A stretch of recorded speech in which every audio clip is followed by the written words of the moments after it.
সবাই ভালো আছেন। এই মুহূর্তে একটা জিনিস আমার চোখে পড়লো। হ্যাঁ, এই একটা যে প্রোডাক্ট দেখতে পাচ্ছেন পাওয়ার, এটা কিন্তু প্রাণ কোম্পানির একটি product।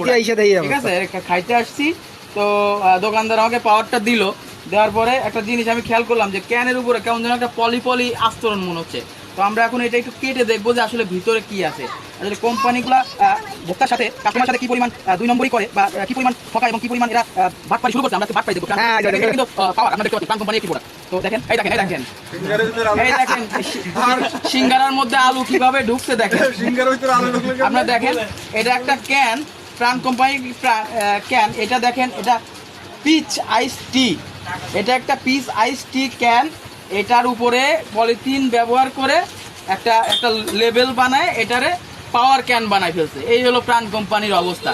এই নিয়ে আপনারা এত গর্ব করেন না, এই কোম্পানির প্রোডাক্ট খান আপনারা। সি সবাই ভালো আছেন। এই মুহূর্তে একটা জিনিস আমার চোখে পড়লো। হ্যাঁ, এই একটা যে প্রোডাক্ট দেখতে পাচ্ছেন পাওয়ার, এটা কিন্তু প্রাণ কোম্পানির একটি product। ঠিক আছে, খাইতে আসছি তো দোকানদার আমাকে পাওয়ারটা দিল। দেওয়ার পরে একটা জিনিস আমি খেয়াল করলাম যে ক্যানের উপরে কেমন যেন একটা পলি পলি আস্তরণ মনে হচ্ছে। তো আমরা এখন এটা একটু কেটে দেখবো যে আসলে ভিতরে কি আছে।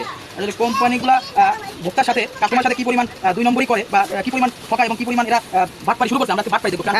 কিন্তু পাওয়ার আপনারা দেখতে পাচ্ছেন প্রাণ কোম্পানির একটি প্রোডাক্ট। তো দেখেন, এই দেখেন সিঙ্গারার মধ্যে আলু কিভাবে ঢুকছে দেখেন। আপনারা দেখেন, এটা একটা ক্যান, প্রাণ কোম্পানির ক্যান। এটা দেখেন, এটা পিচ আইস টি, এটা একটা পিচ আইস টি ক্যান। এটার উপরে পলিথিন ব্যবহার করে একটা একটা লেবেল বানায় এটারে পাওয়ার ক্যান বানায় ফেলছে। এই হলো প্রাণ কোম্পানির অবস্থা। এই নিয়ে আপনারা এত গর্ব করেন না, এই কোম্পানির প্রোডাক্ট খান আপনারা। সি